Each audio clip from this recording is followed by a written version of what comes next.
ꯑꯍꯥꯟꯕꯗ maru oiba pau Churchandpurda thokliba mar amadi zomi community anigi marakta unkhatnabagi thodok hojiksu leptri National Highway singda athingba thamliba si Central Lengangna akanba thabak lokhatnaba MP Bimolna taksinkhre Kanglon kaina sangselakpa mitop sing khandoklaba matungda delimitation tawfam thoi Sanjay Ahanthem Manipurda leiriba CSO sing punsinduna amato oibagi kholaw lawminasi korongan bakhuman Churchandpurda JSF na ngasidagi matam kaktaba total shutdown lawthokre Relief camp ta leiribi nupi mari luhongbagi saifamda isai sakpa puthokpa ngamkhre Traffic police na yawsang manungda lupa lakh mapan hena fine thian ki ain kaina gari thoba singi mathakta case lising aniga kunhumdoi lokhatki Churchandpurda thokliba mar amadi zomi community anigi marakta unkhatnabagi thodok hojiksu leptri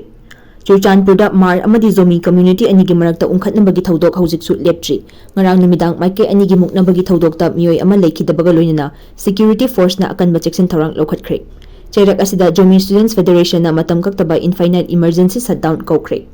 Hiramasigi matangda pau chase na fangba paugi matung inadi ngarang numidang Churchandpurda maike anigi marakta muknabagi thodokta leikhidraba miyoi adugi maming Mr. Lalruipui Pukhaute chahi yankhai humdoi apokpa leikhidraba Sota Pukhaute kawi hairi Churchandpurgi Salman Gigal Vengdagini mahak St. Mart Christian Hospital da laikat naramlaba matungda laikat nabangamdana leikhidabani hairi Asiba hakchang police ki kangbuna Churchandpur District Hospital gi morgue ta thamkhre Mar Students Association ki thomei singna Churchandpur District Hospital gi morgue ta laktuna leikhidabagi mafamda ikai khumnaba utkre hairi Nakalamaromda Mar Students Association na ngasi ayuktagi kawkiba matam kaktaba infinite emergency shutdown na maram oiraga Churchandpur town da khuntak lansibaga chap manakre Shutdown asna dukan sing thonglon na kibaga loinana kaithel sing kana khidre school college sing yauna lanai loisan sing thonglon na kre amadi lenga ki loisang sing da sinmi sing thabak karakpagi changsu hanthakre loinana security kangbuna su makha taba thokaningdaba thodok sing thoktanaba akanba cheksin thorang lokhatpaga loinana flag mast satuna ngak senkhre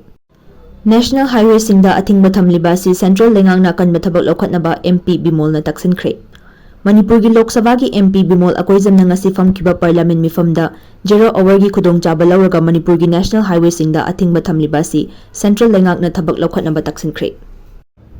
MP na haikibada Manipurda leiriba National Highway maru oina National Highway number 37 amadi National Highway number 2 da blockade chathaduna achat awok singda ayat apan piriba si Central Lengangna akhanaba thabak paikhatpiu Lifeline oriba lambi asi thingjinkibana state asta leiriba miyamna awaba khudong chataba kaya mayoknare maru oina nongmada changdraba yadraba potlam singi mamal wangkhalakpa Manipurgi mapanda chatpagi vara hengalakpa amadi lambi asida ningtamna chathok chasin tawbada apanba piriba si hingbagi hak matpani Maram aduna Central Lengangna blockade tawriba singi mathakta akanba thabak paikhatpiduna lambi asida chathok chasin tawbada apanba pidana ba hotnabiu haina mari leinaba singi puning chingsinki Manipurda leiriba CSO sing punsinduna amata oibaki kholaw lawminasi korongan bakhuman Manipurda leiriba Civil Society Organization CSO sing punsinduna amata oibaki kholaw lawminasi arambai tengol na mingchat amata lawjadana pangal thona puthokna lamdam asigidamak mangjol thajagi haina arambai tengol gi luching pural korongan bakhuman na phongdokre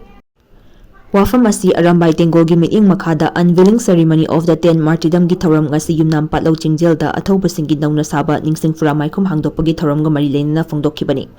korongan bana makhata na haikibada iramdam asi kannana bagi damak yumgi kari sukhanba tawdana tholakhiba singbo noma gi karim kathaina ba hengalali Manipurda PR thamjilakibadagi ima leba kannana ba tholakhiba singbo masa masa gi atatai tahanba amana amabu chingthabagi karim kathaina bagi thawong asina maram oiraga iramdam asibu kannabu hotnabada matam changkhigani Manipurda leiriba CSO loop pumna mapunsinduna iramdam asibu kannana bagidamak amata oibagi wakhalon ama puthokpiu arambai tengol na mingchat amata lawjadana pangal thona puthoktuna mangjil thajage haiki thoram aduda ichamgi founder president nongthobam Rajendra Boy arambai tengol gi luching pural korongan bakhuman khwairamban ima kaithel joint coordinating committee for peace ki convener Laisram Mema Devi peace committee kanglaipak Manipur gi president Khumukcham Rajesh Meitei arambai tengol gi army in chief general Asem Kanan arambai tengol gi mobile team gi in charge Samanandana athoiba mithung lensing oina saruk yakhi thoram aduda saruk yakhiba leikhidraba athauba taragi imung manungda natana thoram aduda saruk yaba lakhiba singna athauba singi mafamda hai leikatuna ikai khumnaba utki Kanglon kaina sangselakpa mitop sing khandoklaba matungda delimitation tawfam thoi Sanjay Ahanthem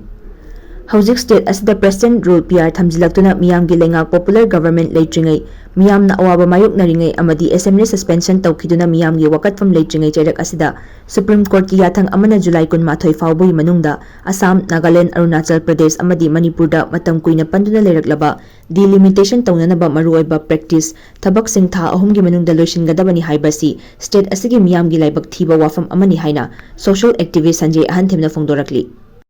Mahakna makata na hai Manipur asi international border da laiba maramna yumlon nariba laibak Burma hojing Myanmar amadi Bangladesh tagi lepa leitana changsilakpa mitop miyan haibadi illegal immigrants na unnatural demographic imbalance thokanduna population blundering mayok nariba state amani Masing yamlaba illegal foreign population mayam amalana citizen onsilaktuna amasung lamdam asigi electoral roll da mingchan sinduna chingi district singda maru oina Kuki na Kundaba district singda mahausa oidaba maongda mising hengalaktuna lamdam asida makhoigi tonganba union territory tanduna maitei singi mayokta hatna sunaba kaya chathaduna awaba mayok nariba lamdam amani Mitopna iraibak mulagi haiduna mitopna Kundana bahot naringai chairak asida state asida delimitation tawba tarabadi yellow furup singda makhal kayagi achauba chaithing piraktuna yellow furup singi maraibak tambang amdaba fibam oirakani akhang ahi singi mot matung ina hauzik Manipurgi population asida yumfam oiduna delimitation tawba tarabadi yamdrabada tampaki assembly constituency taradagi tarani thoi fauba hanthakiduna indigenous people singi socio political amadi economics ta sathina akaiba pirakani haibagi akiba chauna leiribani Maram asina lamdam asida 1951 gi matungda kanglon kaina changlakpa mitop miyancha sing strict oiba NRC mapung fana chatna halaba matungda mitop sing loina khandoktuna electoral roll dagi maming kakthatpa loiraba matungda delimitation tobo oirabadi miyamna su yagani natragadi Manipurda delimitation tobo yafam thokte haiba wafam Sanjay Ahanthemna hiram asida akhang ahai sing intellectual sing CSO sing amadi political parties singi pungning chingsinbaga loina hiram asigi matangda assembly warep logadabasu PR leirabanina lamdam asigi MP sing na hojik thariba Lok Sabha amadi Rajya Sabha animakta marik chumba wafam pukhat piu hairagli Churchandpur da JSF na ngasidagi matam kaktaba total shutdown Twkhre Jamia Students Federation JSF na Churchandpur da ngasidagi matam kaktaba emergency shutdown Twkhre ngasidagi JSF na thadurakiba chero amagi matung innadi emergency shutdown asi hojik Churchandpur da thokliba Unkhatnaba film asi yenglaga Lawthokkibani hairi Maram asna Churchandpur da leiba school college sing thonglonaba amadi dukan kaithel amadi lalol itik tawriba singsu thonglonaba khanghalagli loinana miyamna su yumdagi mapan thoraktanaba khanghaladuna emergency shutdown asi district asigi fibam phagalaktriba fawbot leikhigani haina JSF ki chero asna hairi relief camp ta leiribi nupi mari luhongbagi saifamda isai sakpa puthokpa ngamkhre Lainingthau Sanamahi Temple Board LSTB pung isai jagoi loisangna lanjelaktuna relief camp ta leiribi punna nupi mari luhongbugi saifamda maipakna isai sakpa puthokpa ngamkhre Lalasigi chaithingdagi chahi anirom tongan ba relief camp mari da leibi nupi mari LSTB gi pung isai jagoi loisangna sintak sindambadagi luhongbugi saifamda maipakna puthokpa ngamkhre khongthang asina makhoigi punsigi lengdraba sinfam ama oinabagi lambisu oiragani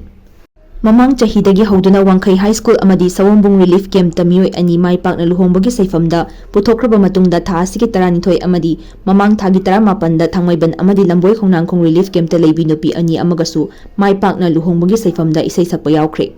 Torbung Wairu Khoktagi Ningthaujam Ilisa Chanu Apokpa NOK na Moidangpong Khunau Awang Lekai gi luhongfamda amadi Kangpokpidagi Furit Sabam Nganbi Chanu Apokpa PH Ibom Jana Samusang Ukumakhong gi luhongfam gi saifamda isai sakpa ngambada apenba pokladuna LSTB pung isai jagoi loisangi oja Miloti amadi oja Inaw Sanabo ngamkhai letina thagatpa fongdorakli Traffic Police na yausang manungda lupa lakh 8 hena fine thianki ain kaina gari thawriba singi mathakta case lising 2 lokhatki